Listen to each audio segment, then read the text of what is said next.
या देवी सर्वभूतेषु मां शक्तिरूपेण संस्थिता नमस्तस्यै नमस्तस्यै नमस्तस्यै नमो नमः। जय माता दी। आज नवरात्रि का 8वां दिन है और आज आप सभी सुनेंगे दुर्गा सप्तशती अध्याय 12 और 13। आप सभी से अनुरोध है कि अध्याय को सुनने से पहले कमेंट बॉक्स में जय माता दी लिखना बिल्कुल भी मत भूलिएगा। चैनल पर नए आए हैं तो चैनल को सब्सक्राइब करके बेल आइकन को ज़रूर दबा लें ताकि आने वाली सभी वीडियो की जानकारी सबसे पहले आपके पास पहुँचे। आइए माता का ध्यान करते हुए सुनते हैं दुर्गा सप्तशती अध्याय पाठ 12। दुर्गा सप्तशती अध्याय 12। राक्षसों और दैत्यों का संहार कर देवी माँ कैसे जगत की और देवताओं की रक्षा करती हैं। इससे पहले माता का ध्यान करते हैं। मैं 3 नेत्रों वाली दुर्गा देवी का ध्यान करती हूँ। उनके श्री अंगों की प्रभा बिजली के समान है। हाथों में तलवार और ढाल लिए अनेक कन्याएं उनकी सेवा में खड़ी हैं। वे अपने हाथों में चक्र गदा तलवार ढाल बाण धनुष पाश और तर्जनी मुद्रा धारण किए हैं। उनके स्वरूप अग्निमय है तथा वे माथे पर चंद्रमा का मुकुट धारण करती हैं। देवी माँ को नमस्कार है। अग्रमय स्वरूपा शस्त्र धारण किए हुए तीनों नेत्र वाली दुर्गा देवी का ध्यान। देवी बोली, देवताओं, जो एकाग्रचित्त होकर प्रतिदिन इन स्थितियों में मेरा ध्यान करेगा उसकी सारी बाधाएं मैं निश्चय ही दूर कर दूंगी। माँ भवानी को नमस्कार है। हे देवी माँ, हमारे संकटों को दूर करो। जो भी मनुष्य इन पाठ को पढ़ता है मधुकैटभ का नाश। दुर्गा सप्तशती अध्याय 1। महिषासुर का वध, शुंभ निशुंभ के संहार और सिंह निशुंभ का वध तथा अष्टमी चतुर्थी और नवमी को जो एकाग्रचित्त भक्ति पूर्वक होकर मेरे महात्म्य को श्रवण करता है उसके कोई भी पाप नहीं छू सकता है। उन पर पाप जनित आपत्तियां भी नहीं आएंगी। उनके घर में दरिद्रता नहीं होगी तथा उनको कभी भी प्रेमी जनों के बिछोह का कष्ट नहीं भोगना पड़ेगा। हे माता दुर्गे, मैं आपको नमस्कार करती हूँ। इतना ही नहीं, उन्हें शत्रु से, लुटेरों से, राजा से, शस्त्र से, अग्नि से तथा जलराज से कभी भी भय नहीं होगा। माँ चंडी को मेरा नमस्कार है।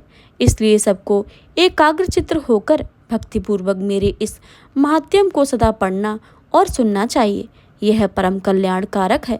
कल्याणदायिनी शिवा को नमस्कार है। हे देवी माँ, हमें सद्बुद्धि दो। महात्म्य महामारी जनित समस्त उपद्रवों एवं तीनों प्रकार के उत्पातों को शांत करने वाला है। लक्ष्मी माता को प्रणाम। सप्तशती का पाठ जिस जगह होता है वहाँ देवी की कृपा सदा ही बनी रहती है। मेरा जिस मंदिर में प्रतिदिन विधि पूर्वक मेरे इस महात्म्य का पाठ किया जाता है उस स्थान को मैं कभी छोड़ के नहीं जाती हूँ। वहाँ सदा मेरा सन्निधान रहता है अर्थात निवास रहता है। कण में व्याप्त शक्ति स्वरूपा माता को मेरा नमस्कार है। पूजा, होम तथा महोत्सव के अवसर पर मेरे इस चरित्र का पूरा पाठ और हवन करना चाहिए। ऐसा करने पर मनुष्य विधि को जानकर या बिना जाने से मेरे लिए जो पूजा या होम आदि करते हैं उसे मैं बड़ी ही प्रसन्नता पूर्वक ग्रहण करती हूँ। शरद काल में जो वार्षिक महापूजा की जाती है उस अवसर पर मेरे इस महात्म्य को भक्तपूर्वक सुनेगा वह मनुष्य मेरे प्रसाद सब बाधाओं से मुक्त तथा धन धान्य एवं पुत्र से संपन्न होगा। इसमें कोई तनिक भी संदेह नहीं है। मेरे इस महात्म्य, मेरे प्रादुर्भाव की सुंदर कथाएं तथा युद्ध में किए हुए मेरे पराक्रम सुनने से मनुष्य निर्भय हो जाता है। मेरे महात्म्य का श्रवण करने वाले पुरुषों के शत्रु नष्ट हो जाते हैं। उन्हें कल्याण की प्राप्ति होती है तथा उनका कुल आनंदित रहता है। सर्वस्त्र शांति कर्म में बुरे स्वप्न दिखाई देने पर तथा ग्रहजनित भयंकर पीड़ा उपस्थित होने पर मेरा महात्म्य श्रवण करना चाहिए। इसमें सब विघ्न तथा भयंकर ग्रह पीड़ाएं शांत हो जाती हैं और मनुष्यों द्वारा देखा हुआ दो स्वप्न यानी का बुरा स्वप्न स्वप्न में हो जाता है। बाल ग्रहों से आक्रांत हुए बालकों के लिए यह महात्म्य शांतिकारक है। मनुष्यों के संगठन में फूट पड़ने पर वह मित्रता करने वाला होता है। यह महात्म्य समस्त दुराचारियों के बल का नाश करने वाला इसके मात्र पाठ से राक्षसों, भूतों और पिशाचों का नाश हो जाता है। यह मेरा सब महात्म्य मेरे सामीप्य की प्राप्ति करने वाला है। पुष्प, अर्घ, धूप, दीप, गंध आदि से पूजन करने से, सप्तशती श्रवण करने से, आराधनाओं से बढ़कर ब्राह्मण भोज से, होम से, प्रतिदिन अभिषेक करने से, नाना प्रकार के भोगों के अर्पण से तथा दान आदि से 1 वर्ष तक मेरी आराधना से मुझे जितनी प्रसन्नता होती है, सप्तशती श्रवण रोग, दुख और पापों से मुक्ति के लिए उतनी प्रसन्नता इस उत्तम चरित्र 1 बार श्रवण करने मात्र से होती है। यह महात्म्य श्रवण करने पर पापों को हर लेता है और आरोग्य प्रदान करता है। मेरा प्रादुर्भाव कीर्तन समस्त भूतों से रक्षा करता है तथा मेरा युद्ध विषयक चरित्र दुष्टों का संहार करने वाला है। इसके श्रवण करने पर मनुष्य को शत्रु का भय नहीं रहता है। देवताओं, तुमने और ब्रह्म ऋषियों ने जो मेरी स्तुति की है, मेरे चरित्र का स्मरण स्थान स्थान पर कैसे रक्षा करता है। ब्रह्मा जी ने जो स्तुतियाँ की हैं वे सभी कल्याणमयी बुद्धि प्रदान करती हैं। वन में, सुने मार्ग में, दावानल में घिरे जाने पर, निर्जन स्थानों में लुटेरों के दाव में पड़ जाने पर या शत्रुओं के पकड़े जाने पर अथवा जंगल में सिंह, बाघ, जंगली हाथियों के पीछा करने पर मेरे चरित्र का स्मरण करने से दुष्टों के से रक्षा होती है। कुपित राजा के आदेश से बद या बंधन के स्थान में ले जाने पर, महासागर में नाव बैठने के बाद भारी तूफान के नाव में डगमगा होने पर और अत्यंत भयंकर युद्ध में का प्रहार होने, वेदना से पीड़ित होने पर अथवा सभी भयानक बाधाओं के उपस्थित होने पर जो मेरे चरित्र का स्मरण करते हैं वह संकट मुक्त हो जाते हैं। मेरे प्रभाव से सिंह आदि हिंसक जंतु नष्ट हो जाते हैं तथा लुटेरे और शत्रु भी मेरे चरित्र का स्मरण करने वाले पुरुष से दूर भागते हैं। इसी कहते हैं। ऐसा कहकर प्रचंड पराक्रम वाली भगवती चंडिका सब देवताओं को देखते देखते अंतर ध्यान हो गई। फिर समस्त देवता भी शत्रुओं के मारे जाने से निर्भय हो गए। पहले की भांति यज्ञ महाभाग का उपयोग करते हुए अपने अपने अधिकार का पालन करने लगे। संसार का विध्वंस करने वाले महाभयंकर पराक्रमी देव शत्रु शुंभ तथा सभी असुर पाताल चले गए। महाबली निशुंभ के युद्ध में देवी द्वारा मारे जाने पर शेष दैत्य पाताल लोक में चले गए। राजन, इस प्रकार भगवती अंबिका देवी नित्य होती हुई पुनः पुनः प्रकट जगत की रक्षा करती हैं। वे ही इस विश्व को मोहित करती हैं, वे ही जगत को जन्म देती हैं तथा वे ही प्रार्थना करने पर संतुष्ट होकर समृद्धि प्रदान करती हैं।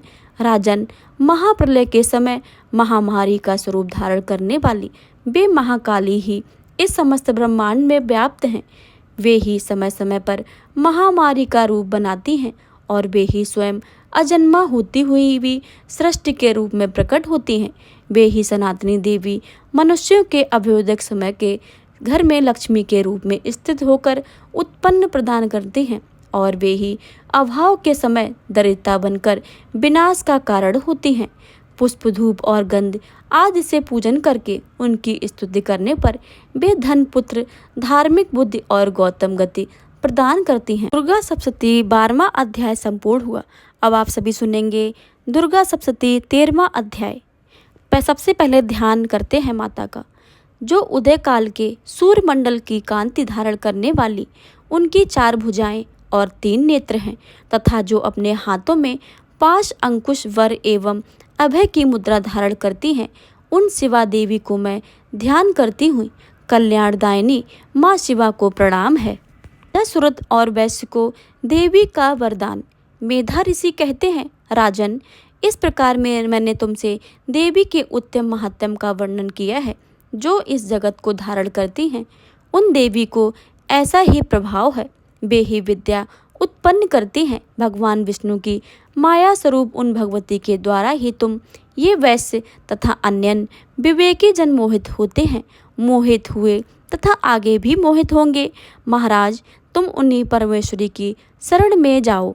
आराधना करने पर वे मनुष्य को भोग, स्वर्ग तथा मोक्ष प्रदान करती हैं।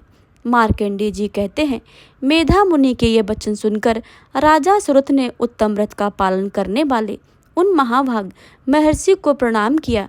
हे अत्यंत ममता और राज्य के छीने जाने के बहुत खिन्न हो चुके थे महामुनि, इसलिए विरक्त होकर राजा और वैश्य तत्काल तपस्या को चले गए। वे जगदम्बा के दर्शन के लिए नदी के तट पर रहकर तपस्या करने लगे। माँ जगदम्बा को प्रणाम। हे देवी, मेरी सद्बुद्धि दो। वैश्य उत्तम देवी सूक्त का जाप करते हुए तपस्या में प्रवृत्त हुए। वे दोनों नदी के तट पर देवी की मिट्टी की मूर्ति बनाकर पुष्प, धूप और हवन आदि के द्वारा उनकी आराधना करने लगे। उन्होंने पहले तो आहार को धीरे धीरे कम किया, फिर बिल्कुल निराहार रहकर देवी के मन ही मन लगाए एकाग्र चित्तपूर्व होकर चिंतन आरंभ कर दिया। वे दोनों लगातार 3 वर्ष तक संयम पूर्वक आराधना करते रहे। हे माता अम्बे, आपको मेरा प्रणाम है। इस पर प्रसन्न होकर जगत को धारण करने वाली चंडिका देवी ने दर्शन देकर कहा। देवी बोली, राजन तथा को अपने कुल को आनंदित करने वाले वैश्य, तुम लोग जिस वस्तु की अभिलाषा रखते हो वह मुझसे मांगो, मैं तुमसे संतुष्ट हूँ, अतः मैं सब कुछ तुम्हें दे सकती हूँ। मार्कंडेय जी कहते हैं, तब राजा ने दूसरे जन्म में नष्ट ना होने वाला राज्य मांगा तथा इस जन्म में भी शत्रुओं की सेना को बलपूर्वक नष्ट करके पुनः अपना राज्य प्राप्त कर लेने का वरदान मांगा। वैश्य का चित्त संसार की ओर से खिन्न एवं विरक्त हो चुका था और वे बड़े बुद्धिमान थे, अतः उस समय उन्होंने ममता और अहंता रूप आसक्ति का नाश करने वाला ज्ञान मांगा। देवी बोली, राजन तुम थोड़े ही दिनों में शत्रुओं को मारकर अपना राज्य प्राप्त कर लोगे। मृत्यु के पश्चात तुम भगवान सूर्य के अंश से जन्म लेकर इस पृथ्वी पर स्वर्णिक मनु के रूप में विख्यात हो जाओगे। वैश्यवर, तुमने भी जिस प्रकार वर को मुझे प्राप्त करने की इच्छा की है उसे मैं देती हूँ, तुम्हें मोक्ष के लिए ज्ञान प्राप्त होगा। मार्कंडेय जी कहते हैं, इस प्रकार दोनों की मनवांछित वर देकर तथा उनके द्वारा भक्तिपूर्वक अपनी स्तुति को सुनकर देवी अंतर ध्यान हो गई। इस तरह देवी के वरदान पाकर क्षत्रियों में श्रेष्ठ सूर्य से जन्म लेकर सर्वाणिक नाम मनु होंगे। इस प्रकार मार्कंडेय जी पुराण में सर्वाणिक मनमंत्री की कथा के अंतर्गत देवी महात्म्य में सुरत और वैश्य को वरदान नामक 13वां अध्याय संपूर्ण हुआ। प्रेम से बोलिए जय माता दी, सारे बोले जय माता दी।